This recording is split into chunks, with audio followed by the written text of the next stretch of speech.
What's up everybody? Today we're talking about how you can get more engagement on Instagram. So if that sounds like something that's of interest to you, make sure you stick around and watch the rest of this video. Now before we dive into it, I just want to tell you a little bit about this channel. On this channel we talk about everything to do with digital marketing. So if you want to learn something or just get involved in the conversation, make sure you hit that subscribe button and you'll be the first to know about all of my latest videos. So tip number one, you need to make sure you're using targeted long tail hashtags. Now the reason for this is that long tail hashtags are more targeted and specific, which means they give far greater context to your post. So anybody searching for those specific hashtags on Instagram, if they come across your post, they're going to see something super relevant to them and they're going to be far more likely to engage. So let's say you've taken a picture of a modern architecture piece and you want to use the hashtag architecture. That sounds like a great idea initially, but when you dive into it, you can see there's 131 million posts for this hashtag, which means it's super competitive. So your chances of getting in this top post section are pretty minimal unless you are someone with super engagement and a great following. At the same time, you could get into this most recent section, and the reality is because there's so many posts and this is such a popular hashtag, you may be here for an hour or two, but then the chances are you're probably going to disappear and nobody's going to discover that post using this hashtag anymore. But instead, because we've said that this is a modern architecture piece, potentially what you consider doing is looking at a far more targeted hashtag, something that gets a lot less searches, but because it's targeted, it means that your post is going to stay in these positions much longer, and it's got more chance of being super relevant to someone and therefore much more likely they're going to engage if they come across it. So using this example, we could look for hashtag modern architecture. And you can see straight away this has 4,000 posts, which means it should be a lot easier for you to get into this top post section. And at the same time, in this most recent section, you'll probably be able to stick around here much longer. So for example, if we take this first post here, that was posted 16 hours ago. Then if we scroll down a little bit more, we get to this one. That was over a week ago. I'm recording this today on the 25th of July. So this post here has really been sort of in the top part of this most recent section for over a week. So it's going to have some great visibility from anybody that's searching using this hashtag. So remember, hashtags that are far more targeted will have less posts for longer, which means that you're going to stay in that most recent section for longer, giving yourself greater chance of visibility. And as a knock-on effect, because it's so relevant and you're in that position for longer, you've got a greater chance of getting more engagement as well. So next up, you need to make sure you're writing better post captions for every post you put on Instagram.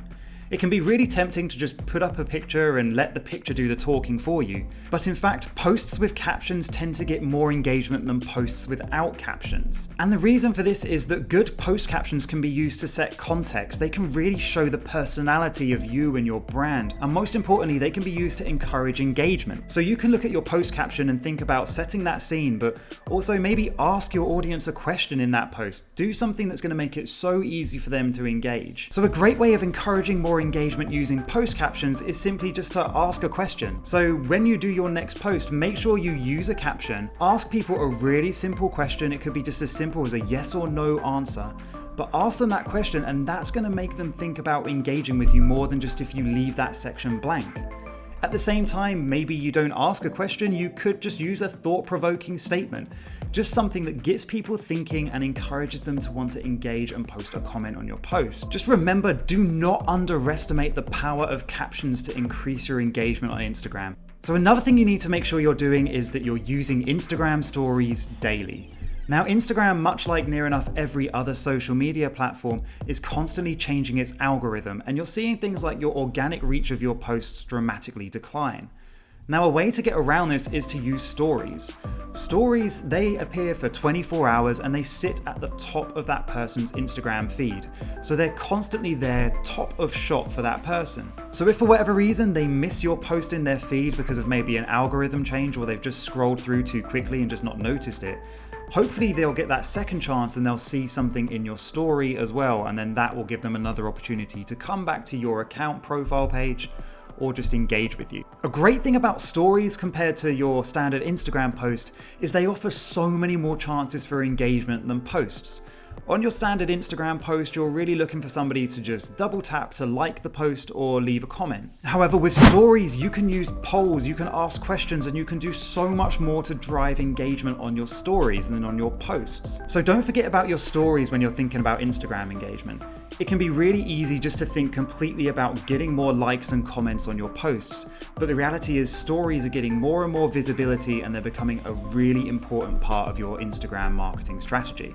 And one good tip to make sure you do is every time you put a new post up on Instagram, put it in your story as well and alert people to the fact that you've just done a new post and they need to go to your profile to check it out.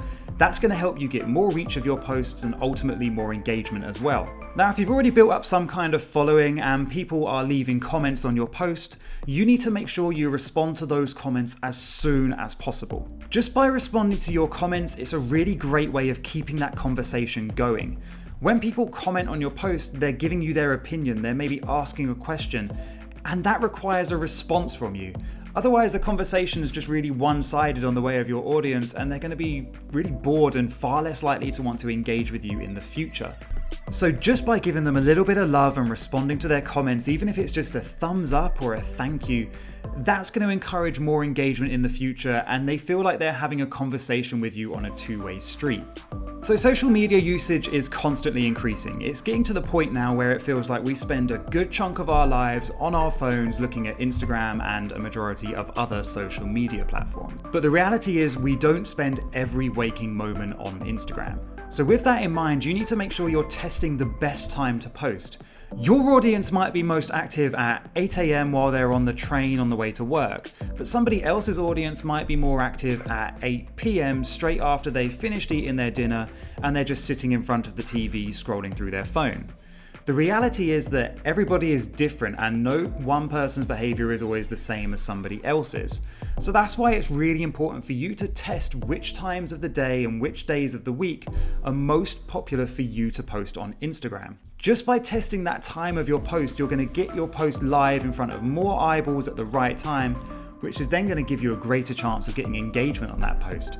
For example, if your audience is most active in the evening and you post something at 7 in the morning when they're not on Instagram, by the time they log on to Instagram later that evening, if they follow a lot of accounts, your post you did earlier in the morning is just going to be right down the bottom of their list and the chances are they may not see it. So that's why it's super important to make sure you're posting at the right time to give yourself the best chance of getting as much engagement as possible. So what I think is a good idea for you is to make sure you build a spreadsheet, and in that spreadsheet, record what posts you're doing and the times you're posting and what days you're posting on. Then alongside each post, make sure you're tracking the engagement. And all of a sudden, after a few weeks, you'll have a really comprehensive spreadsheet with some great stats that are going to make it really easy for you to see when the right time is for you to post on Instagram. So there's no set rule of thumb on Instagram about which content type is going to get you the most engagement. You'll read a lot of studies that tell you that videos tend to get the most engagement, and while that's true, that's absolutely no guarantee for your specific audience. Remember what I said earlier. Everybody is different, so just because you've read a study that tells you that video works best, it doesn't necessarily mean that it will work best for you and your audience. So with that in mind, have a look at that spreadsheet that you made earlier with the best times and the best days to post, and add another section in there for the type of post that you're doing. And then what I want you to do is test different post types. So start posting some videos on Instagram, start then posting some static images, then also look at things like carousels as well, and keep track of the engagement of those individual post types. And you might well see some sort of trend where there's a specific content type that performs really well for your audience. Once you know that you can double down on that type of post. At the same time, also test different topics and different formats with your audience. Try something like a behind the scenes of your business, or allow a member of your staff to take over your account for the week. Try all these different things and you'll also see which topics resonate best with your audience. Essentially, everything with Instagram engagement is all about testing. Just test and test until you find the right formula for your account. Next up, it's really important to make sure that you post the right number of times. Now, every time you do an Instagram post, if you get 10 likes and you get 5 visits to your website, it can be really tempting to think, right, because I've got that, I need to do 10 posts a day, and then that 10 likes is going to turn into 100 likes, and that 5 visits to my website is going to turn into 50 visits to my website. But the reality is, it's not actually that simple. It can be tempting to post a lot more regularly on social media, but the reality is you do see diminishing returns with social media. So you can't always expect consistent levels of engagement as if you posted 1 time a day compared to if you posted 10 times a day. Now, there are some exceptions to that rule. For example, if you're Kylie Jenner, she can probably just post whatever she wants, the ever amount of time she wants, and she's going to get really strong levels of engagement.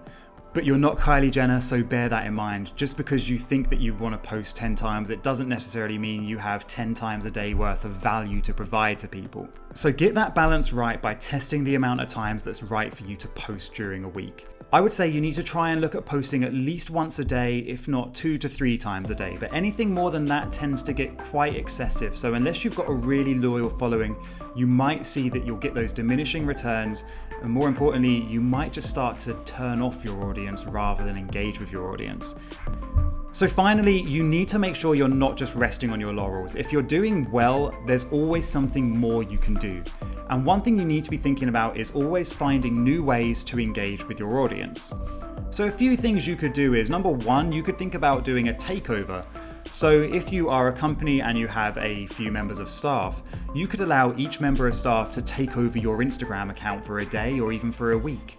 And all of a sudden, your account is now following that person in their job throughout the week. So for example, you might have a salesperson who's out on the road, and then Phil, the sales guy, is in charge of your account for that week. And you're going to give people that real insight into his job and some real unique insights compared to just if you had a marketing person sat behind a desk with the camera, just taking pictures of products and putting them on Instagram. And leading on from that, you could look at a behind the scenes feature. So you might have the sort of business where there's some stuff that people would be really interested in that they don't normally get to find out. And if you take them behind the scenes of your business, they'll really get to find out a lot more information about you, who you are, and what it is you stand for. So have a think about that. For example, if you manufacture a product, maybe think about giving people a tour of your factory and show them some really cool processes that you use in building and designing that product that they love so much. You could also look at doing some tutorials. You might be a tech company and you could do a tutorial once a week that shows people different things they can do with your products.